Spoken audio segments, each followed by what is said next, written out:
All right, so this is a suggestion via a channel member. The name of the video is America even worth staying in anymore? Yeah, it is, absolutely. This is coming from the channel, a homestead journey. Let's see what this takes us, guys. Kind of leaving America. Funny to say, because America has always been looked at this land of prosperity, the land of opportunity, and it can still be those things. However, because the cost of living is so outrageous here, because you really cannot find a way to just kind of perpetuate life in the way that our ancestors have in this country because of the cost of living crisis, the housing crisis, the affordability crisis, the job crisis, morality crisis. There are so many morality crisis. That's not really a thing here, guys. Unfortunately, when it comes down to morality is in fact subjective, and a lot of it is based off of your environment or whichever echo chamber you are kind of being bombarded with, let's say. All right, so let's skip the whole concept of the morality crisis, but the other crises are absolutely valid here. Crises going on right now in this country, that people are losing hope. People that are in a stage of their life that they should be feeling encouraged if they're making the right decisions, if they are going to work, working full time, trying to raise a family, trying to buy a home and sustain that home. People that are trying to just go about life operating within the scope of the middle class, they're finding that they're not able to do so. Nowadays, it's like you have to make almost 6 figures or above 6 figures to feel comfortable. This is a reality in so many areas here in this country. All of the cities are pretty much unaffordable. Right, I figured that. Point. Yeah, listen, guys, the reality of the scenario is that which city doesn't have just, is not full of debauchery and crime, guys. Let's just be real here. So why would you actually want to stay, in this city in the first place here? Get out of the city, get as far from the city as you possibly can, breathe some fresh air where you can absolutely afford things still. That's the reality. But I get it. Most people, most specifically Gen Z and like young millennials, really have no interest in living any type of rural type of life because they feel as if it's boring. But unfortunately, and well, not just boring, it just doesn't look good on social media. And that's kind of what the problem is. Get out of the cities. All right. It is absolutely still affordable, specifically if you're making less than like $80,000 household income. Bro, get out of the city. Why are you still there? All right. It just seems like you're living above your means while complaining that, you don't have the means to live in a city. Get out of the city. They're full of crimes anyway, guys. People are needing to move out of the cities to try and find refuge from all of the high prices. Absolutely. And even there, it's still very expensive. Back in the day, they didn't move far enough. Are you talking about the suburbs outside the city, guys? You could save up. You could buy a piece of land. You can buy you can still do that. Affordable home. Nowadays, pretty much any home is not affordable anymore. It's really, really rare. And then with the interest rates that are going on for loans, people can also not even save enough money for a decent down payment for these homes. Okay. It's just horrible. With the job situation, a lot of people are losing work now. So many companies are doing layoffs. This is happening across the board. So many industries. A lot of white collar jobs are disappearing. They're being replaced by technology. This is another crisis, and AI is just advancing. AI is just getting started. So you combine all of these things, and that is why people are starting to really just feel like they want to give up. They don't know what they can do. People are saying they can't even foresee being able to own a home. Can you imagine that? If you own a home right now, can you imagine thinking that you may never be able to own a home? So it begs the question, what do people do? Do we continue to stay in a country that the currency is being debased, that society is just basically tanking? What do you do? Society isn't tanking. Or do you start to seek out alternatives? So within the United States, there are alternatives, right? Depending on where you live, there are so many different states. There are so many different areas of each state. So you can think just basically internally about moving somewhere else here that's more affordable. But is that the real solution? Yes, that's a solution. Like nearly everything that she's saying here, the solution legitimately is get out of the city. She's also mentioned a couple of times about about just things just being completely unaffordable. Listen, guys, you can purchase a house without going through a bank, right? I want you guys to just be fully aware that there are multiple other ways to do things, right? So when it comes down to buying a house, most likely you're not going to be able to go through a bank, and a mortgage, the underwriter is not going to clear you, bro. Let's just be real here. If the median household price basically is like 450, you're looking to put down about 120, let's say $120,000. Do you have that in cash? No, right? Okay. Now, back in the day, let's say you could put 20,000, 30,000 down. That still absolutely is a feat, but it's easier to get to than $120,000 in cash here, and not loaned. Understand that, because if the underwriter realizes that the money is loaned to you, then they realize that you cannot afford it. Okay, so that's still not going to help your cause.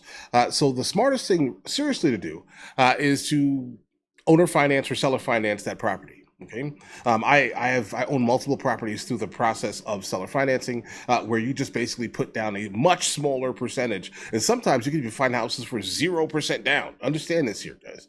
They just want to get out of the property and put it in someone else's name, so they don't have to be bothered with the taxes anymore while you make payments on the mortgage. Basically, guys, that's just on a loan, let's say, to them, a personal loan.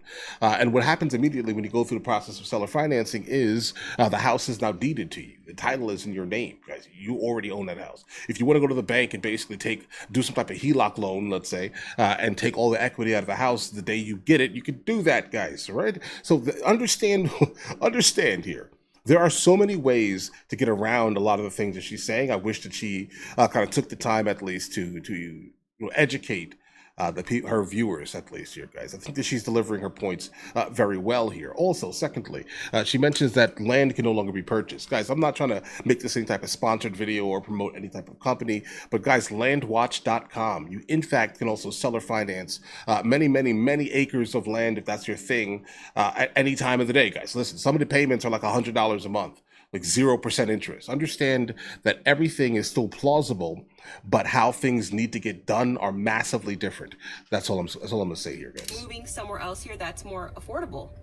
But is that the real solution? Is that the final solution? Or could it be that eventually you will struggle wherever you are as well? That's a very serious question to ask. And people are getting up and basically voting with their feet now. A lot of people are leaving the US, a lot of people. And people that are not leaving the US yet, they are already searching and questioning what other places in the world could they go and live more affordably and feel like they can regain some of their life back. A life where a lot of you places, don't just live to go to work and then come home, prepare for work the next day, never mind spending time with your family, and that's if you have a family, and repeat the cycle. And then get stressed out, live unhappily. Why do we have to live like that?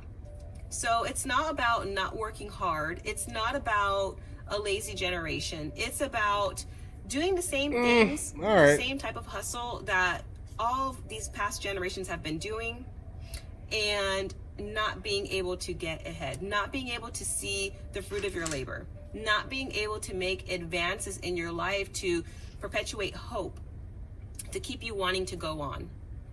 So it's really hard. And while people are struggling, time is going by.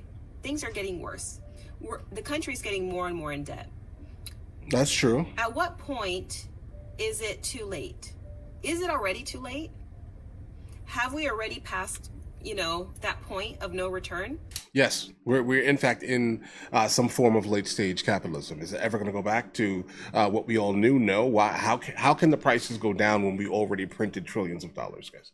It can't. The price of the dollar itself is not what the dollar was in 2019. Just be fully aware here. Obviously, you do not want to keep any type of liquidity, because what she's basically saying also here is by keeping any type of liquidity, you're just losing money. We are at the late stage here. All right. I'm glad that she's pointing it out.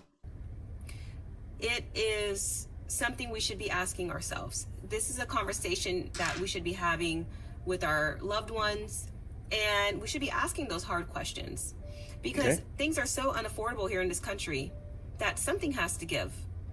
Healthcare is completely unaffordable. Groceries is unaffordable. Land is unaffordable. That's not the case here, guys. I feel like before we leave here, before we leave this video, I may actually show you guys a couple of things real quick, because land is absolutely not unaffordable. But if you specifically want to buy land in a big city, what are you expecting here, guys? What are you expecting? If you're trying to buy land in a big city or near a big city where there's a lot of developing happening, then yeah, it's going to be expensive. It's going to be unnecessarily expensive. But again, this is kind of the point that I was kind of pointing out earlier. We need to get away from the cities, guys. All right, it's massively important here. Also, she mentions something about leaving the United States of America. Guys, I live half the year in the south of Spain. So I get what she's saying here. Then also at the same time, but when it comes down to the medical stuff, I will not go to the hospital in the United States of America at all. I will just get on, no matter what. If something happens right now, I'm going to book a flight, like an emergency type of flight, and it'll still be cheaper for me to get to the south of Spain and go to the hospital before, with the trip and all of that, guys. So understand that. So yeah, we have a problem with our medical stuff here, guys. Housing is unaffordable. Childcare, if you need childcare, is unaffordable. Why would you need childcare? Property taxes are getting more and more unaffordable. Well, Utilities I guess for a two-parent household, this is why childcare is needed. Are unaffordable. Insurance. Everything is becoming unaffordable. Okay. And I know there's going to be people in the comments that say, well, it's not unaffordable here or here or here or here. And that's true. I'm not taking away from that. It is not 100% unaffordable everywhere you go here in the United States. But most of the areas, yes, it is. So people are just really having a hard time with that. And it's so unfortunate because it seems like no matter what everyone is doing, you can continue to be super frugal. You can cut back on things. You can work another job. You can keep doing all these things, and they do help. And I am a proponent of always doing these types of things. Mm-hmm. But it's also not entirely enough. So it's really, really sad. Back in the day, one household income could sustain a normal sized family. A family of parents and some children. That was okay. What year was that? Enough.